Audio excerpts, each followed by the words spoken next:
Bismillah ar-Rahman ar-Rahim.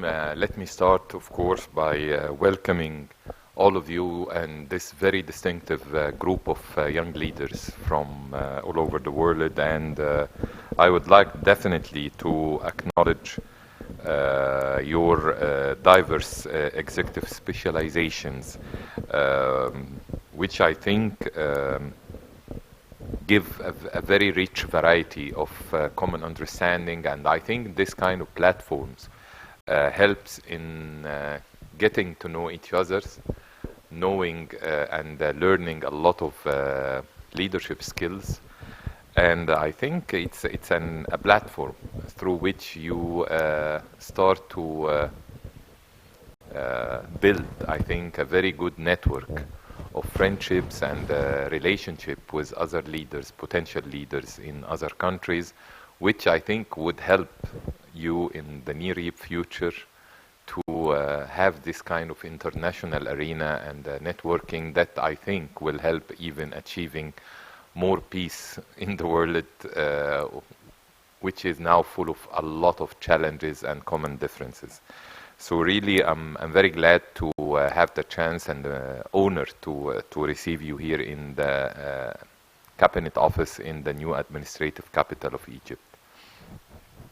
Of course, you are here from different countries who applied to the 5th batch of Naaser Fellowship under the theme, of course, Egypt and the UN.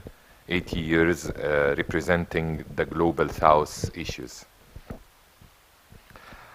I know that this fellowship has been, I think, in 2019 when it has started, and as an African, I think African Youth Fellowship under the Egypt's presidency during the African Union, when Egypt was a president of the African Union. And now it has expanded to include a lot of continents like in Asia, Australia, Latin America, and Europe as well, in addition, of course, to our African continent. So I can describe it now as a South-South cooperation rather than African when it has started. So I believe over the 5 years, the last 5 years, the fellowship has reached approximately 600 participants from 90 countries and about 34 local, continental, and international institutions and partnerships. So I think this is really, we are very proud that we managed to attract this huge number of participants and also from different organizations and institutions. We are pleased that 162 young leaders have participated in this 5th batch from over 80 countries around the world under the patronage of His Excellency the President and, of course, the Republic of Egypt. Egypt has participated, of course, in founding the United Nations in 1945 and has since played a pivotal role in supporting the causes of the Global South. It has adopted a vision that combines its commitment to the principles of international justice with the pursuit of achieving independent development for itself and the people of the developing world. Egypt has also and has been always recognized the importance of the United Nations as international platform for defending the causes of developing countries. Despite the achievement made, developing countries still, of course, face significant challenges such as poverty, climate change, and economic inequality. The importance of strengthening the role of the UN in addressing these challenges by reforming the international structure to ensure more equitable representation for South countries in global decisions making, as well as strengthening sustainable financing mechanism to support development projects in developing countries, in addition to empowering youth as future leaders who carry a vision for growth and modernization. Egypt believes in multilateral cooperation and actively works with the United Nations to implement its sustainable development strategies. The state seeks to achieve inclusive and sustainable development through effective platforms that promote growth and development, human rights, security, and global and regional peace. In addition, Egypt is pushing forward efforts aimed at strengthening the partnership between the United Nations and the African Union in the fields of peacekeeping and peace building, especially with Egypt's huge participation in peacekeeping operations and Egypt hosting of the African Union Center for Post-Conflict Reconstruction and Development, and the Cairo International Center for Conflict Resolution, Peacekeeping and Peace Building. I would like to point out that we face here in the region a lot of challenges, unprecedented challenges. I think everybody now can witness what is taking place here in the region. I'm going to speak in the region. And this has caused a lot of implications on Egypt, specifically on its economy. So, of course, you can follow up what's taking place in the Red Sea and how it is severely and negatively affected the flow of course, traffic in the Suez Canal, which has resulted in losing more than 70% of the revenues from the Suez Canal because of this, and definitely it has affected negatively the global trade in the whole world.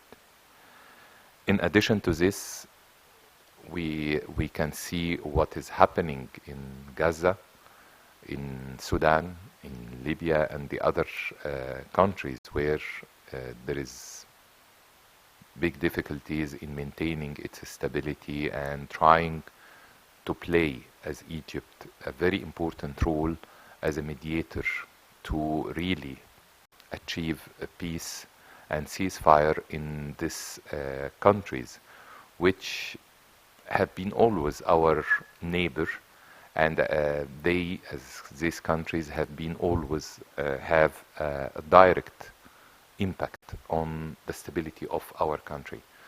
So you can imagine, due to this challenges and turbulence that the whole region has faced, Egypt now is hosting, as we sit together, more than 10 million refugees. 10 million. This, I would like to say that this number exceeds the population of countries.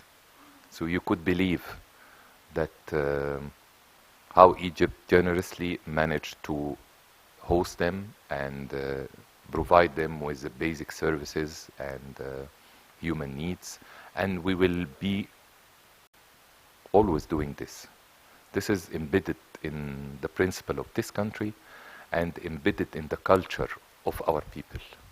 Always the Egyptian is very well known as a hosting civilization, a hosting personalities, always welcome anybody who could be in problems and ask for help from the Egyptian. This is it's embedded in our culture and in our personalities. So definitely,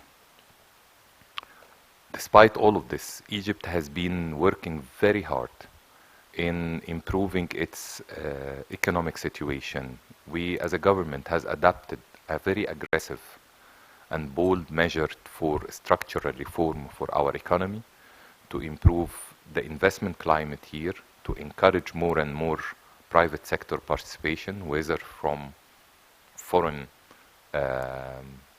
countries or from the local market. So we have been able to generate and create a lot of FDIs within the last recent years, and we are working very hard to make more and more Egypt more conducive for foreign direct investment in different fields. You can imagine a country now that it is growing almost every year by 2 million inhabitants, that require every year at least creation of 1 million new jobs. How it's going to be the challenges for any government to secure and really avail all of this for its citizen. Despite all of this, we have been able to achieve a very good results in combating unemployment. The unemployment rate now has drastically decreased to 6.5%. You can imagine that in 2014 it was 13.5. So today is 6.5. And within this period, the population has grown with around 18 million new inhabitants. So it's a multiplier effect that you have to deal with a fast-growing population and at the same time lowering down the unemployment. But Egypt has been able to do this.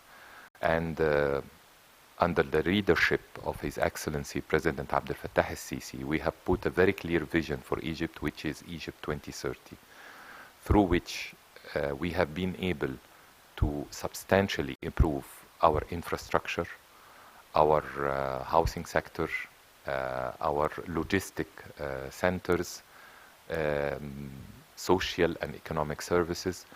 Of course, we believe that the way is still ahead and we need a lot more and more for our citizens, because the challenges is really very complicated within a country that is suffering from all what is taking place in our neighborhoods, in our region, and also internally we have suffered from being confronted with two consecutive revolutions that substantially changed the whole setup within this country and affected also negatively, of course, the economic development in the country because of the instability and insecurity that has been going on for more than 10 years. But now situation is much, much better. We are working very hard, again, as I was telling you, to achieve very clear targets regarding our citizens, regarding our economy. And we believe that within this turbulent region, such kind of platforms and gathering potential young leaders will create, I think, the basis for more and more positive interaction and communication between you, knowing better. I'm here speaking that people who will be from Asia or Latin America or Europe, they will understand much better the situation in this region, the situation in Africa. So inshallah, when you will become future leader in your country, this can contribute to much better positive and proactive attitude towards our region and to our continent. This will help again to improve and strengthening the human relationship and ties between different continents and different countries. And you are, as a potential young leader, represents the hope for humankind. So such kind, again, of platforms is really very important. Personally, I can say, I don't want to say exactly since when, I have been attended such kind of platforms. I really benefited a lot, and it had changed substantially my way of thinking, my mindset. It has made me more integrative, adapt holistic approach on the way of thinking, knowing very well how the other will think and react. So it gives you more tolerance towards the other. So really it is very useful arenas for having this kind of very strong human ties and communication between the different countries and different potential leaders. Again, I don't want to take a lot of time from you. I know you had a very busy schedule, but really it's a great honor and pleasure to have you here in Egypt. I believe since you had the opportunity to come here to the new administrative capital, to have a tour and good visits to hear all the sightseeing in this new area. And you could believe, I don't know whether you will be imagining or not, that 8 years ago it was complete desert. There was nothing here.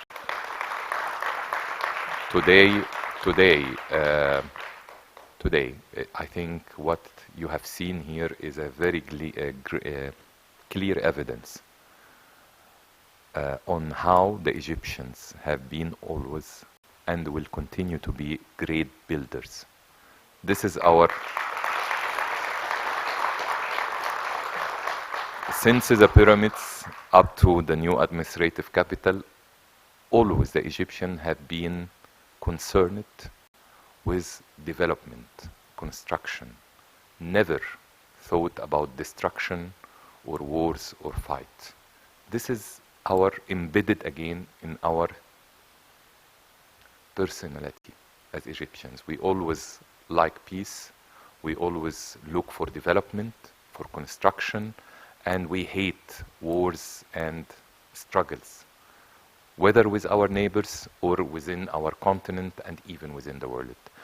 Again, you are more than welcome, and I hope that you enjoy your stay here in Egypt, and I hope my colleagues, the Minister of Youth and Sports, and will provide you with all comfortable accommodation and logistics so that you can have much better overview about the progress and development that is taking place here in Egypt, and looking forward to see you. And I would finally advise you, try to concentrate on building relationship, friendship between each other.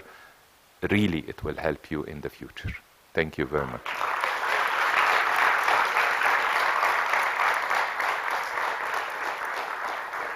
I will leave the floor to my colleague here, the Minister of Youth and Sports, to if you have questions and inquiries. And I believe that my colleague, also the Minister of Foreign Affairs, will join you immediately, I think, in few minutes, so you can have the chance to have a sort of positive discussion about the challenges and how do you see the future and what's taking place in the whole world and specifically in our region.